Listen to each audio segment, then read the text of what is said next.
over here. All right. 3, 2, and 1. All right, guys, welcome back to another episode of Persuasion by the Pint. I'm Jonathan Taylor, along with Sean McCool, and our matching T-shirts today. We did it. We got the memo. That's right. It's working. It's working. By the way, I've got some. I had to retool some shirts on the place where we get these printed up. Yeah. So I've got some that are coming your way with some new link or some new mottos for beer. Actually, nothing I created, but it's just something that I stole. Stole a quotation. There you go. Steal like an artist, right? That's right. But it's a quotation about beer, which I like it.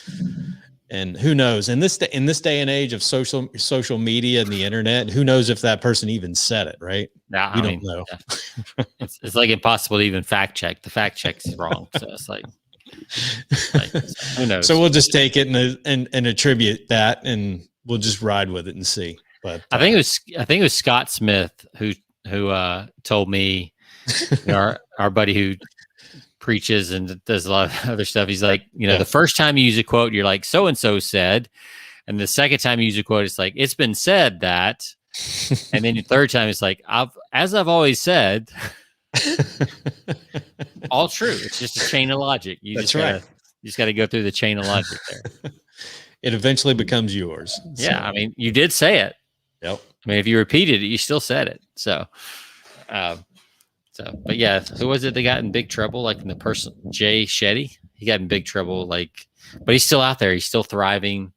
Of course. But like he was usually forgotten. Yeah. That was like the news of the week. And then it just went away. So don't worry about it. Just steal everything, plagiarize our show, copy our show. We don't care.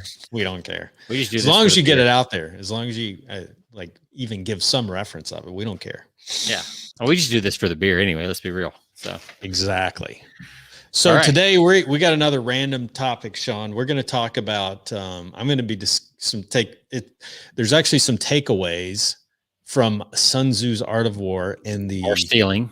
I like it. More stealing. I'm going to steal from his book is pre-copyright. Like it's open. That's true. Like open source. So I can take. Yeah, it's in public domain.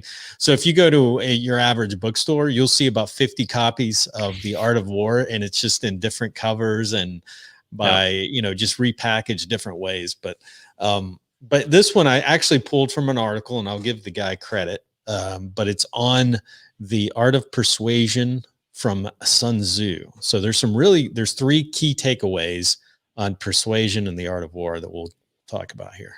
Cool. And I'm going to share 2 kind of forgotten old school marketing techniques, local marketing to be specific. Yep. And these both caught my attention. That's why I'm sharing them, because they actually caught my attention. And I will probably spend money with both these companies in the next week or 2. So that's a good sign that, maybe what they're doing is working. So yeah, absolutely. Even if you don't have a local, it's good to kind of ask yourself, is there something like that, or what's the closest thing I could do to that? Right. Right. So, yeah, I'll have 2 like physical examples here, like hold in my hand examples of marketing that caught my attention and will get me to spend money for sure. I always love those case studies. What works? So good marketing. All right. But first we got to talk about our beverages, and I got to be honest, I'm a little nervous about mine. I'm disappointed with mine. So you're nervous. I'm disappointed. I'm not looking forward to this one because it's an IPA. It's a rough start today. So I was at the old HEB last night, and I was going down the aisles, and I was mask free, by the way, and I actually saw a couple others without masks. So I was very proud of our Texans, even here in Austin. Sure. And we're still like 97% compliance, but in Travis County, which is Austin. But anyway, send the hate mail to Jonathan at persuasionbythebunny.com. But I saw on the shelf, I recognized the can. I was like, oh, that's my favorite brewery, the Tupps Brewery, which does the full grown series that, I've had on here that I sent you, the full grown Saint Nick, the full grown, Jack at Halloween, like all those full grown series. Yeah. But this one is not a porter, stout, anything like that. This is a lighter beer, but it's from Tupps Brewery. So it's kind of like you had on the last episode. It's like you had a Founders, which is tried and true, but it was a little bit different type. Right. So I picked it up, but I did the singles. I wasn't ready to commit to a 6-pack. I was like, I'm not going that far. Like I don't blame you. Yeah, I don't know either. So it's a juicy, it's a juice pack. Juice pack. So it's a double dry hopped pale ale, not India pale ale. So there is some hope. Yeah. And I did flip around before I actually put it in the cart or the basket, because I don't do a cart because I'm a man. I carry my little basket with me. So the IBUs is only 30. Oh, wow. So it's not, so I'm guessing this may actually taste like a juice box. It says the double dry hopped pale ale is so juicy and bursting with tropical aromas, we have a hard time keeping it in the can. So we shall see. It says, I like that picture. Have a hard time keeping the can. So you're expecting. Yeah. So bursting with flavor. Quite a bit of flavor there. Keep cold, drink fresh. Now, I also feel like this is a very summery beer, just the colors, juice. So I'm going to drink this one straight from the can. I don't think this is a glass type. It's not thing. Meant to be a glass. I probably should do the same with mine. This feels like a on the boat out on Lake Austin, Lake Travis type of drink. Koozie. Yeah. Might as well get action. So what do you got over there on your side of the world?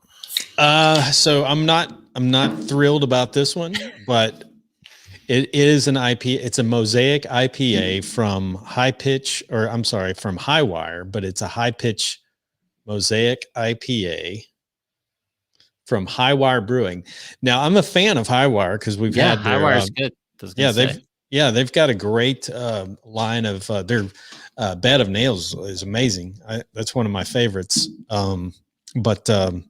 Anyway, it's like I said earlier on the last show, it's just so hard to find, porters and stouts this time of year, and even just, just an amber ale or something like that. You're just seeing everything's going lighter with the change of season. So I went ahead and picked this one up just because, again, like on the last episode with Founders, I like Highwire. So why not give them a shot on this IPA? So, just an overview. It's kind of like yours, Sean. It's bursting with fruity flavors. It's bright citrus, tropical fruit aromas. Expect big grapefruit, tangerine, and subtle melon flavors from a chorus of Mosaic Centennial hops. It's 6.7 ABV and it's 55 IBUs. So I'm going to pucker up when I drink this thing. Yeah, that's pretty high. So, so it's I am going to pour mine.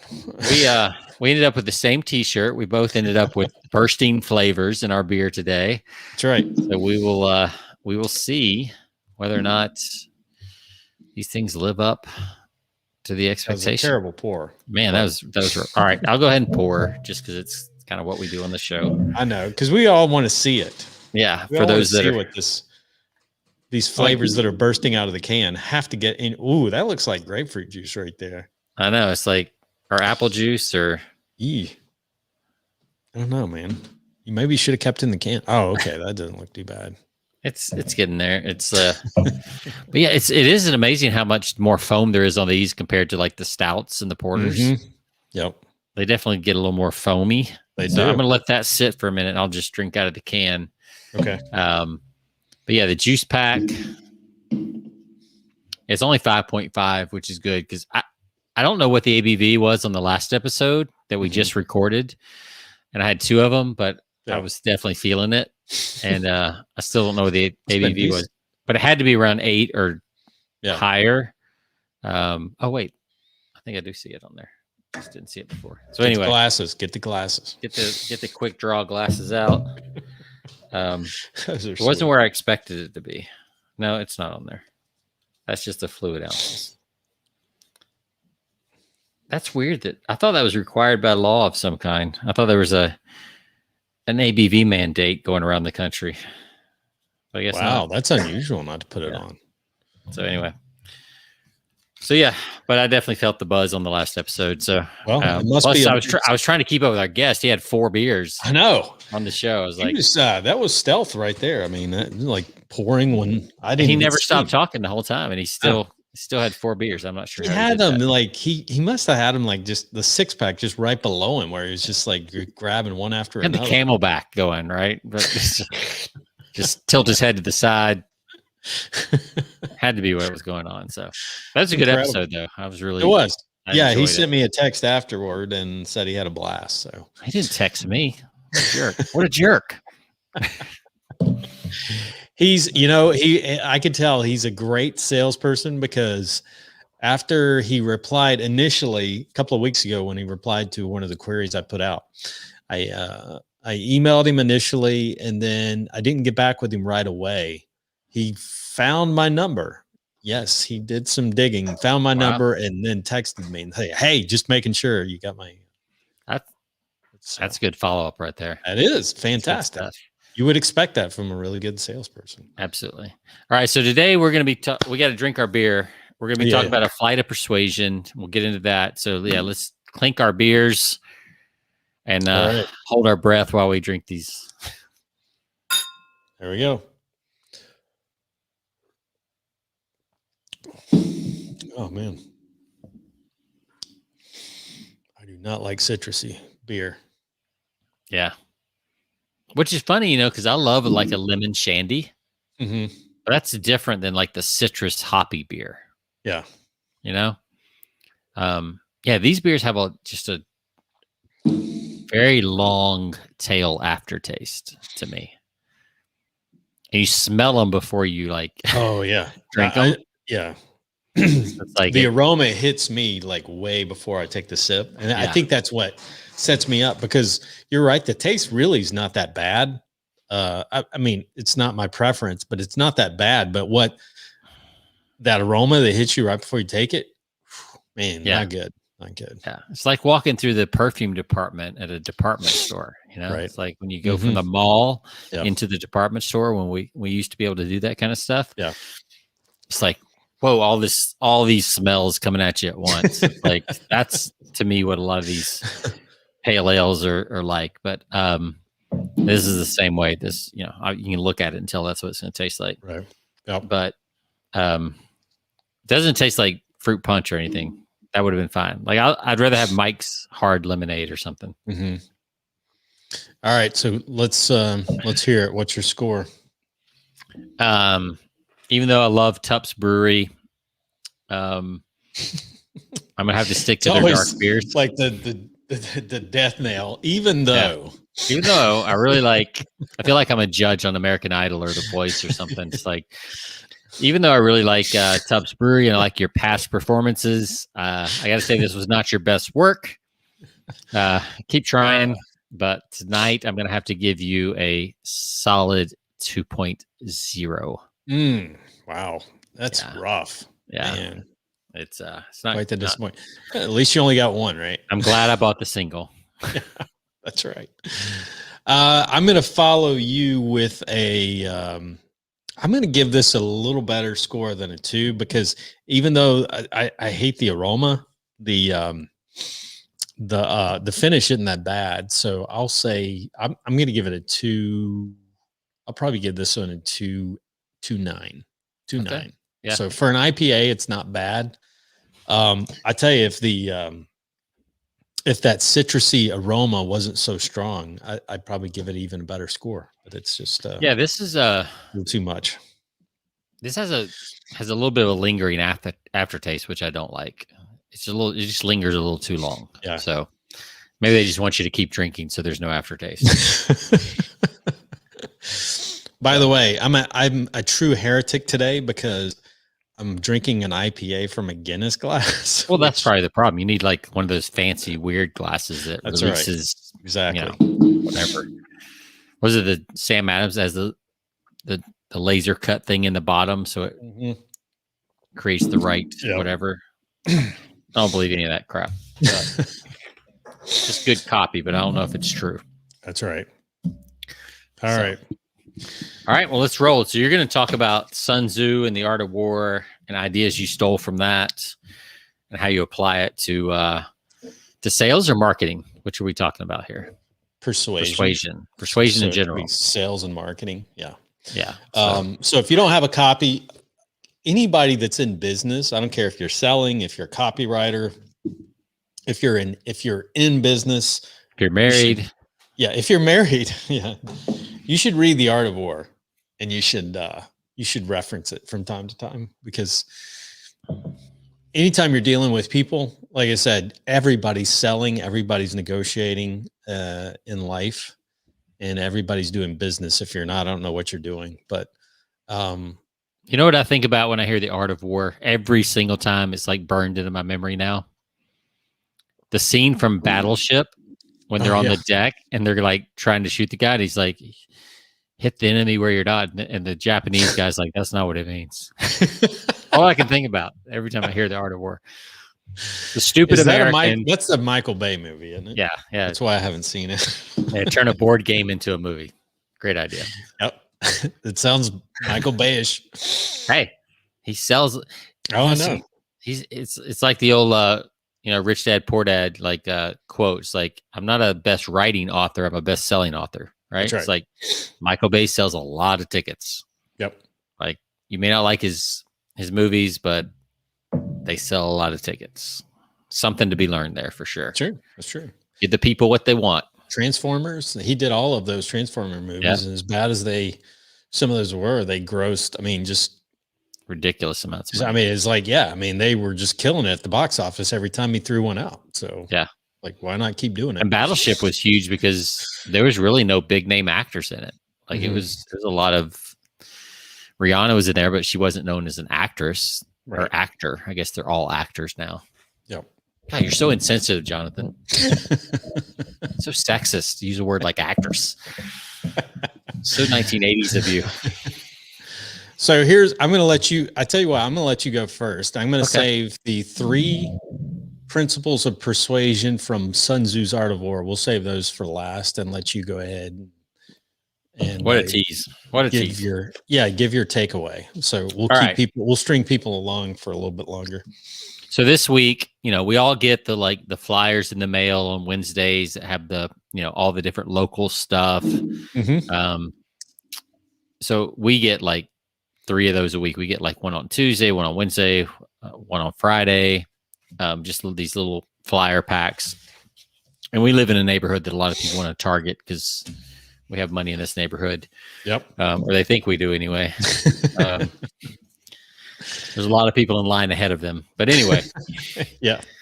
So, but there's one, and I was like, these 2 things caught my attention. So number one was it's a new restaurant coming to town, and it's just a 50%, it's a half page in one of the flyers. So it's probably a 3-page, 4-page flyer. So it's just front and the back, and then the insides. And it's for a new poke house restaurant, which I like poke bowls, so it caught my attention. But here's what I think is interesting about it.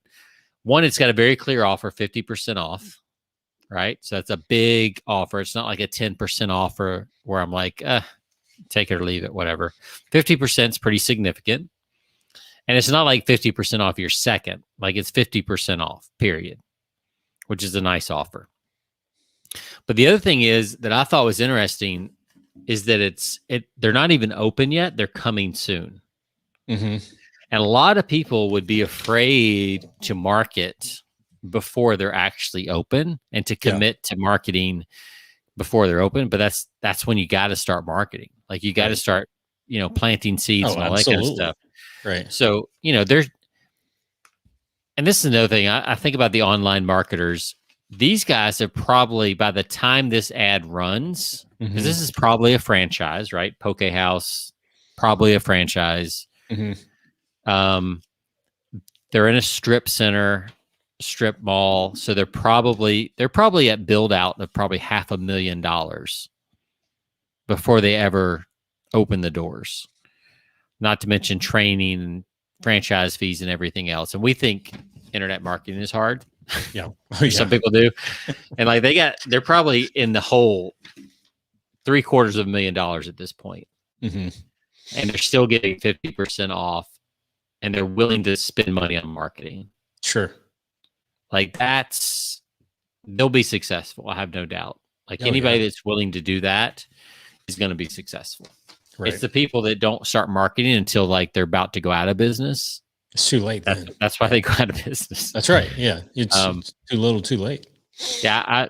I do this workout where it's like this electro muscle stimulation. You wear this whole full body suit, and it like basically you plug yourself into the wall and it zaps you. Yeah. And they were having some trouble with attracting members and all this kind of stuff. And I was like, well, are y'all marketing? They're like, well, we're doing Instagram posts. And I'm like, that's not enough. You're gonna have to do some paid marketing, geo-targeted to this area, because people are only going to drive about 10 to 15 minutes.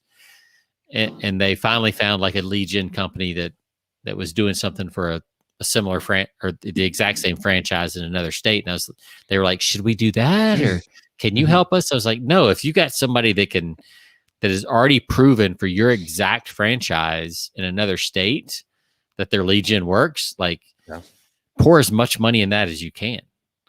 And sure enough, they went from 0 leads per week to now they had like last week, I think they had 25 leads per week. And then like our last guest said, there's a difference between leads and then getting them to show up. But I think they had 10 or 12 people come in for first appointments compared to 0 because they were trying to do organic stuff. Right. So like local marketing works. It does. You just got to do it. Like it's scary. It costs money, but you got to do it. This organic crap that people have been pushing for so long or are saying that it works, it's time consuming and it does work. It's just the tail is so much longer. It is. Yeah. You have to go in knowing that, and you have to be able, because I'm rereading the book Launch by Michael Stelzner, and it's about 10 years old, but it's all about organic and like giving away the free stuff. But he says in the book, like this is a long-term foundation type strategy. Mm-hmm. Like he even said, he's like, I'm going to collect 10,000 emails before I ever sell anything. It was just a different plan. So as long as you know that, it's fine. And if you got the cash reserves that you can say, I'm going to pay content writers, or I'm going to pay myself to write content for 3 to 6 months while it builds its authority and ranking, that's fine. It's just, you can't expect to do that and start making money right away. So as long as you're aware of what you're doing, I think it's fine. Yep. And I do think long-term organic is like very, very valuable, because on the other side, paid marketing, as soon as you stop it, it stops working. It's right. So you got to have both. You got to have both, but it's going to understand that it's going to take time. And, I was having this conversation this week with a sales manager of a company that, he's really pushing. He's been wanting for over a year to be, to be a sponsor of my podcast. And, he's like, I can't get through to my CFO the value of this. And he's like, yeah. And I told him, I said, listen, I get people all the, I share with him the numbers of our show, the downloads and this is from one of my industry shows that I do in the composite snitch. And I share with him the downloads. And I'm like, for what it costs you, like for 6 months of advertising, one sale would like pay for that, because it's residual. What they do is like a consumable product. They land one customer and they're buying over and over and over again. It doesn't make sense that a CFO can't see, from a number standpoint, can't see that. But, their CFO is a bean counter, and so he's just looking at the cost, everything spending related, and he doesn't get that. And his answer to them wanting to spend money on podcast advertising was like, you don't need, just get out and get on LinkedIn and post messages to your customers or people that follow you on LinkedIn. Right. Because that doesn't cost anything except the employee's time, who you may be paying 75 or 80,000 a year. Exactly. Yeah. So it's like, oh, I'm already paying them, so I'll just have them do LinkedIn. But Right. yeah, great. Yeah. So so item number 2, this was, I think this is a good example of very relevant marketing, like time sensitive type marketing. And this was basically inside of one of the normal like fast food, that has a lot of fast food or grocery stuff in it. This was like a loose piece inside of it, but it's cool. So it's a flyer, but they did it like separately because you can see it's got its own like pre-sort from the mail. So the mailman probably stuck it in there. It probably was meant to go on its own. Probably every door direct mail, if I'm guessing, because it has no address or anything like that. It's just local customer. So you can do every door direct mail. If you don't know what every door direct mail is, literally you can go on USPS.gov or just do a Google search for every door direct mail. And it's a program the post office has where you pay a flat fee for a certain carrier route. So you can get super hyper targeted so if you, for instance, if you had a pool cleaning business or a pet sitting business, you would look at, or like back when I had my handyman business, they didn't have every door direct mail. But if I wanted to get back in that, this is what I would do. You can pick out the neighborhoods that are most likely to need your services, can afford your services, all of that stuff, and target just that carrier route. You go to the post office, you ask them how many people are in that carrier route, you get the flyers printed up, you drop them off at the post office, and then sometime in the next week, they'll send them out. So this one was from a landscape company, a tree company, actually.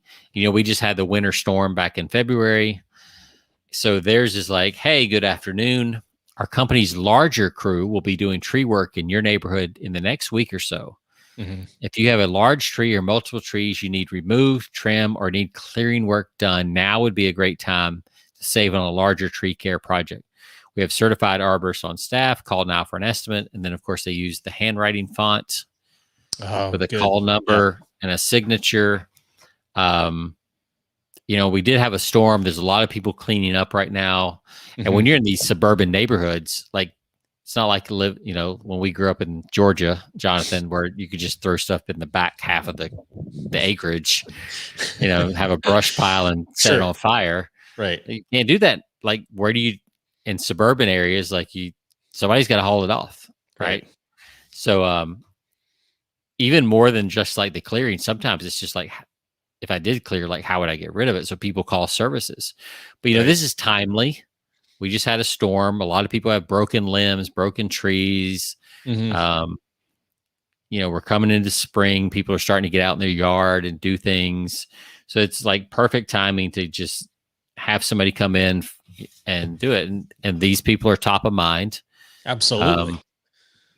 And it's a nice little letter, and it caught my attention. So even though I'm in a rental, like if I was a homeowner, I would call them up just from that alone. Handwritten too. Like, and so and at that's least the bottom of it's handwritten. I mean, and as you know, like when I did my handyman business, this was my whole business, was flyers and mailboxes. I did them. I did it manually. I didn't have every door direct mail, I got calls for like up to 3 years after I stopped doing handyman work. I would continue to get calls every single month. Right. It's crazy. So, well, it's funny how the power of stuff like that works, because the house that we bought, we targeted like a couple of neighborhoods for where we wanted to buy a house recently. And we targeted 2 specific areas, and we literally, we just wrote out a simple flyer, put that we're looking for a house with these specifications in it, and we're looking to move in the neighborhood. And sure enough, people were like responding. I mean, we got a decent amount of response just from that, because people, people usually want to help people out when they read something like that, when they respond to something, and when you sign off on it at the end and basically kind of make it a little more personal. It wasn't business related. It's like, our family's looking for a house in this neighborhood. Who do you know? So is that how you found your house? The one you just moved to? Yeah, we it's funny because what happened was we got a call from somebody that got the flyer that we stuck them. We actually drove to 2 neighborhoods on a Sunday afternoon just out, one afternoon driving around. We printed up a bunch of flyers, put them in because of this market right now. You got to get ahead of it, right? Because it's crazy. Because once it's listed, there's 20 showings on it. Right. Yeah. Exactly. And so that was our whole reasoning behind it. But we would just put these flyers in people's box. And yeah, the house that we have today, it wasn't the owners that called us, but it was like, it was somebody that lives close to them in this neighborhood that said, these people are listing it, and gave us kind of forewarning that, like, a heads up that they were about to list this. We jumped on it and we actually looked at it the day they actually listed it. I mean, they put it out there. So we kind of had. That's amazing. Like, it wasn't even the owner. It was somebody else, somebody else. Neighbor. Yeah, exactly. Hey, just want to let you know. John's about to sell his house. Yeah. That is why I did not realize that. That's a great story. Yeah. So it works. I mean, you can apply that to just about anything, like sales and looking for property. But, people invariably, I think people want to help you out, and, people love to get things like that. It's becoming more rare that you see something like that, in your box. So yeah, I think it doesn't feel like a pitch. It doesn't feel like a business flyer. It feels like, even that one that you're showing me, it feels more personal. Right. So, even though it went out to the entire, neighborhood. Right. It just stands, and it's really nice paper. Like it's like not card stock, not quite card stock, but it's like resume stock at least. Yep. So it wasn't like a super cheap flyer, which also made it stand out, in the mail. That's cool. Yeah. So I think the way you could apply that, like, even if you were doing marketing to the entire country or the entire world, you could have your Facebook rep or whoever, you could break that down at least by state and have the same ad, duplicate it 50 times or at least by the biggest states, right? California, Texas, New York. Yeah. Hey, are you in New York? Whatever. I know sometimes you can't do identification, so you'd have to obviously get it compliant. Right. But maybe you just kind of get, because people in Texas respond to things that are Texas based, or mention Texas because they're very proud of Texas. Like, I mean, we have tortilla chips in the shape of Texas here. In the shape of the state. That's crazy. Cool. I don't think any other state goes to those kind of extremes. But we do. So, awesome. Yeah, I mean, I think so. If and Texas has, you could make a fortune and never leave Texas from a marketing standpoint. Like, there's enough people here to make a career, no matter what you're doing. Your own country. Dallas, Houston, and we're working on it. Dallas, Houston, Austin. We got to figure out how to get them out to keep Texas. But yeah. All right. Before I say something stupid, they've been threatening to break off for a long time. Yeah, they may do it one of these days.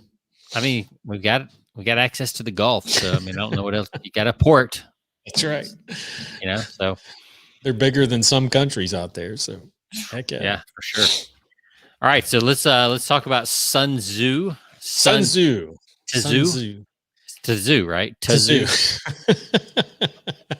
That reminds me of a scene from The Sopranos where the guy's trying to impress his mob boss. I don't know if you ever watched The Sopranos, but the guy's trying to basically, he's brown nosing, and he realized the mob boss, which is Tony Soprano, was reading the Art of War and was applying that in their trade. And so one of his underlings, his underling bosses got word of it, and he's kind of a brown noser. So he was telling some of the other people within the mob family, "Oh yeah, I'm reading Sun Tzu," and he's trying to tell them how he's some of the key takeaways from that. And one of the other guys goes, "It's Sun Tzu, you brown noser, Sun Tzu." Sun Tzu. Sun Tzu. I like it. All right. So here's the first takeaway. And these are all 3 persuasion principles. So you can learn a lot from sales, from business, politics, everything if you go through this book, because there's a lot of application, not just from, I mean, this is used in battle. I mean, this has been used by probably military generals, Patton, all these guys have used this for years, or used in the past. But in terms of persuasion, so one of the key takeaways that he mentions is, if you know the enemy and you know yourself, you need not fear the results of 100 battles. If you know yourself, but not the enemy, for every victory gained, you will also suffer defeat. And lastly, if you know neither the enemy or yourself, you're in trouble. You will succumb in every battle. So the key is identifying a person's point of resistance and tailor your proposal accordingly. So how does this relate to persuasion? He talks about, by the way, I want to mention, I want to give this guy credit. His name's Sean Leiden. And I'll post a link to this article. But the first principle is basically, knowing your audience's greatest point of resistance, the enemy, which is either apathy. And we actually talked about this last week when we talked about hero funnels. But knowing we touched on it. So we talked about resistance, and the enemy can be apathy, skepticism, anger, fear, distraction. You're self-aware about strengths and weaknesses of your message. You'll gain insight into how to tailor your proposal. So, entering at the right point in your customer's conversation or your prospect's conversation, knowing that what they're thinking, being prepared, like knowing your enemy, or knowing the person that you're up against. So if you create a compelling message, but don't know your audience's greatest point of resistance at that moment, then you can pretty much expect bad results. So right. Like we said last week, I use the example of the golf, my friend years ago that wanted to do golf training for, or fitness training for golfers. And I was like, I had to be honest with him, because it was like, that's not where that's not one of the things that's on their mind all the time. They're not thinking about shaving a few strokes off of their game by improving their core, right? So you don't understand. If you think the market, that's not the market.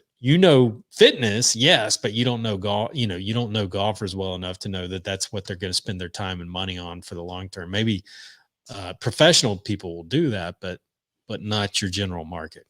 And to be fair, like, you could get there with good copy, but you would have to focus on eliminating strokes from your game, or driving further, or something like that. Anything that's related to the core. And then, 2/3 of the way through, or maybe you never reveal it until the course itself or the product itself, that the way you do that is through core power and doing more Russian twists with a 20-pound medicine ball, or whatever the secret is. Like, so, or just being more flexible with your core, or whatever it is.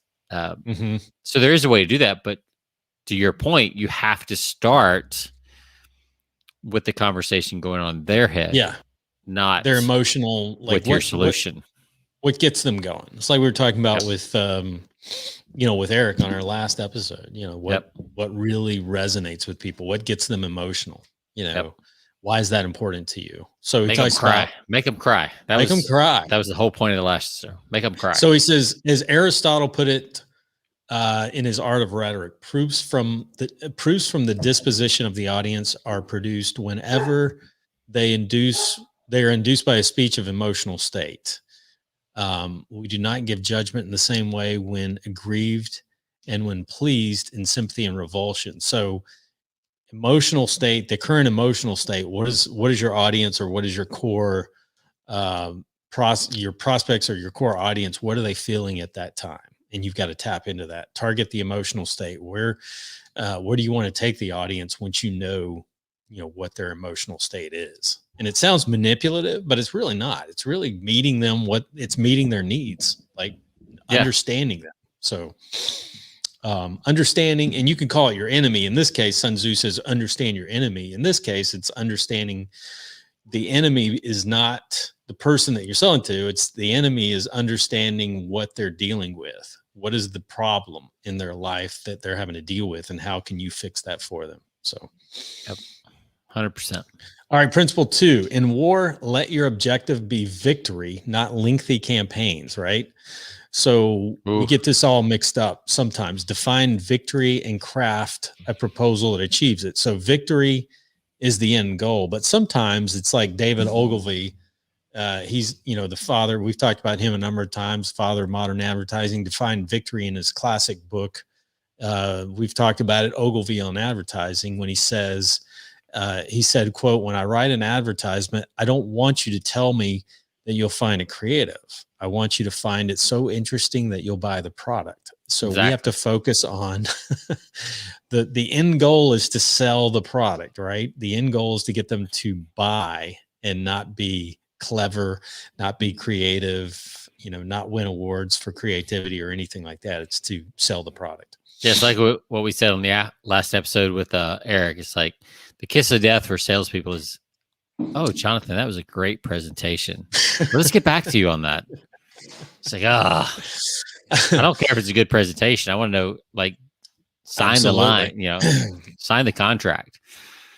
So yeah, I think that's really important. Like when we look at funnels, online funnels are really popular, right? So, and people can get, so complicated. It's like, all right, you're going to opt in for this. And then there's a 3-day challenge, and there's a 46-part email series that hooks to Messenger, which activates a text that does this and does this. And like you diagram it out on like Funnelytics or a whiteboard. And it's like, there's so many moving parts, and the campaign gets so long that just the idea of like solving the person's problem and getting the sale gets lost. Yeah, exactly. So you've totally missed the point. Yeah, you made this super campaign, and your battle is now like 3 years long, when you could have won the war in like, which I think if there's any company that does this really well, it's Agora, and they go after the sale on the first time you hear about their stuff, right? It's with a long sales letter, and they go for the sale right away. Yep. Like they're going to try to end the battle on day one. Yep. Now they do have other things that if they don't, they'll continue to follow up and all that kind of stuff. Sure. But from day one, they're not planning a 30-day campaign and be like, well, it's got to be at least 30 days before somebody buys. They try to get you on day one, the most simple, straightforward way they can. If that doesn't work, they'll continue to fight. But yeah. And we've all seen examples of companies that, like, especially in marketing companies today, where they'll try to, it's almost like their goal is to avoid winning the battle, right? Because they just want to they want to continue to build stuff and grow your brand and do all these things. But they, at the end of the day, they haven't done anything that's effectively won you a sale. Yeah. Like, I hate when like I go to a software site or something, and they're like, let's get on a call. And it's like a 10-minute call. And it's like, okay, so the next step is we schedule a demo. I'm like, oh my God, just how much is it? Yeah, I need this solution. I need this problem solved. Like, I don't have 3 weeks to do sales calls to figure out, like, let's lay it down. Like, tell me the whole story up front. And then if I have questions that a demo will answer, then we'll go the demo route. Right. But like, don't put me through a qualification, then a demo. Then I got to talk to the sales, the tech manager to see if my integrations are going to work or not work, and see if we're a quote good fit. Like, come on. I mean, I understand what you're doing. And I think like there's a certain amount of your population that like you at least got to allow them to buy earlier. Yeah. And then everybody else you take through the longer process. But there's at least, especially on inbound, they came across your site, they were searching on Google how to solve this problem. Your name comes up. like that's not a cold traffic lead at that point. I mean, it kind of is, but it's much warmer because they have buyer's intent. Yeah. And I think people forget they're not doing a good job of segmenting and differentiating between casual lookers and people with high buyer intent. Yep. Those are two different paths that people need to go down. Yep. You know, curiosity and buyer intent are very different. That's right. And like you said earlier, if they want to buy, don't make it challenging. Yeah, make it easy. Make it easy. Like, there's a good copywriter that I follow, and when he was talking about Facebook ads, he writes long copy Facebook ads, but he breaks his ad down into 3 parts, and basically one is for like super hungry people that are ready to make a decision, and the next one is for like people who need a little bit more information, and then like for the skimmers. So he writes his ad so that in the first third, you know what it's about, and if you're ready, there's a link right there to take action. Sure. But if you're not, you know, for the people who need a little bit more, then he goes into a little bit more detail, kind of expands it out, another link.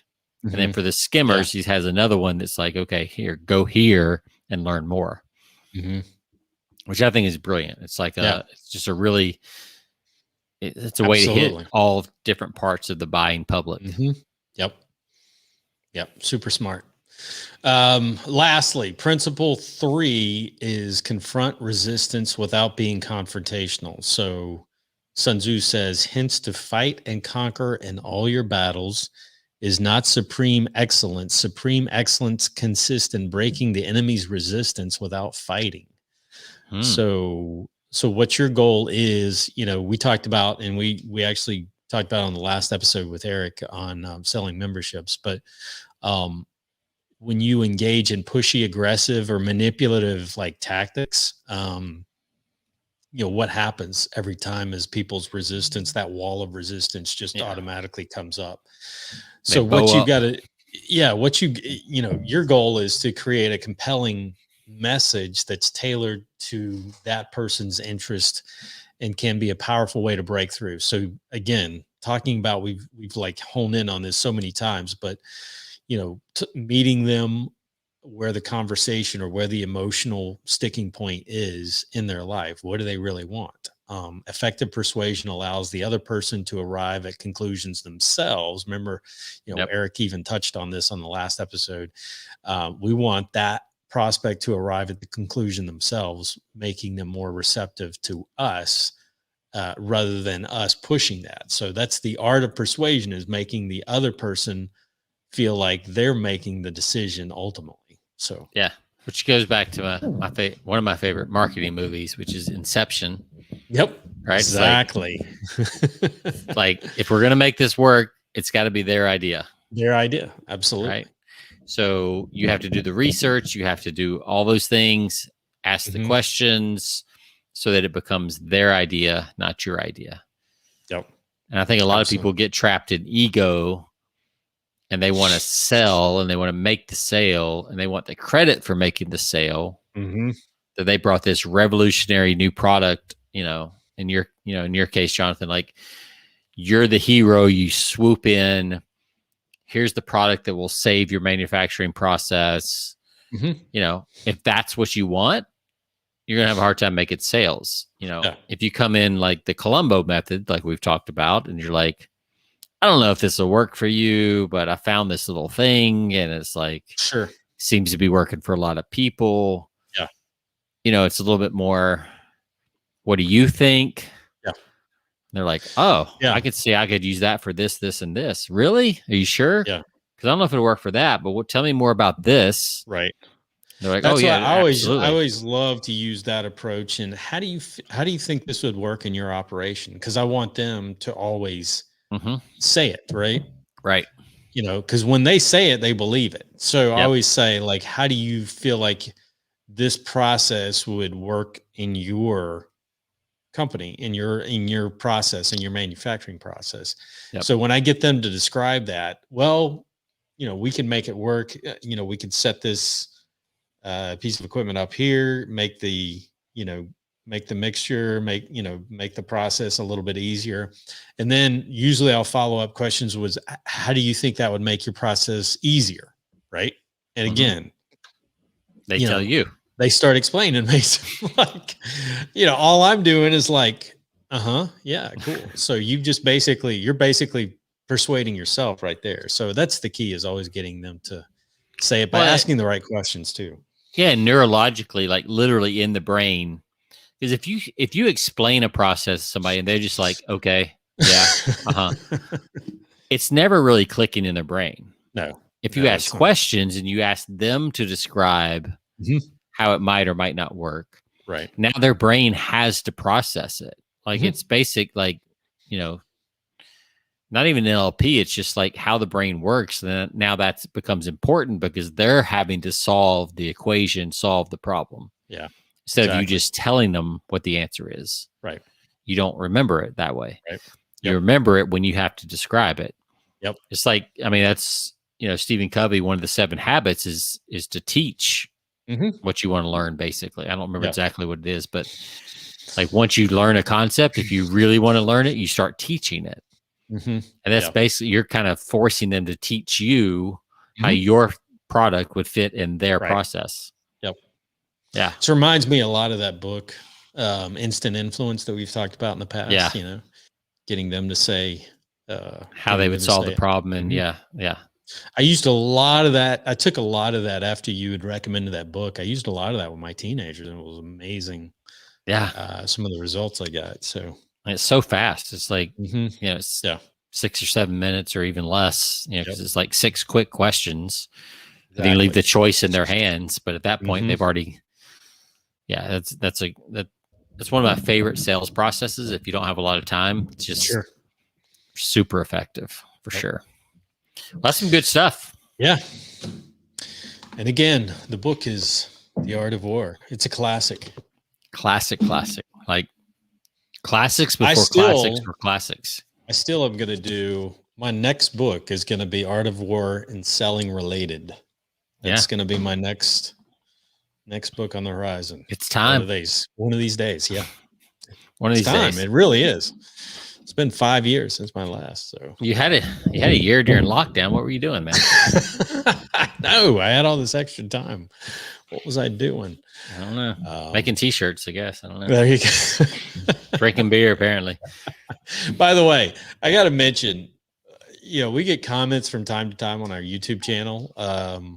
It's funny, and I like to listen to them. Some of them most of them are actually really good comments.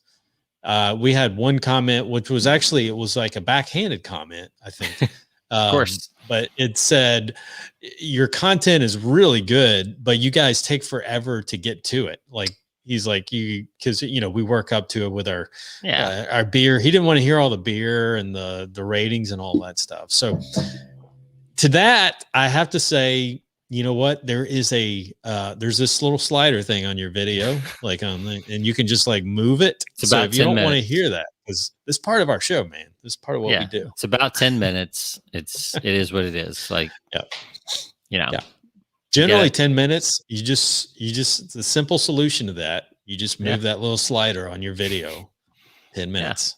If you don't want to hear our beer reviews, man, or our commentary. So, or our, our incredible humor, like our comedic humor. So, I mean, that's probably one guy out of millions, so. But he did say, he gave us a compliment. He said, man, you guys have great content, great stuff, but all right. Take too long to get to it. YouTube user 43618, like, if you're that busy that you can't listen to 10 minutes of beer banter, that's right. Sorry. That's right. We'll start a cigar episode instead. Exactly. So, all right. With that said, thanks for listening, guys. You can find us persuasionbythepint.com. You can find us on all of your channels, and we thank you for listening. You can leave us 5 stars if you have the opportunity, and we would greatly appreciate it if you want. Again, putting that on your, I'm not trying to persuade you, but you might want to do that. Give us 5 stars while you're at it, Sean. It's been fun, and we'll see you guys next time. See ya.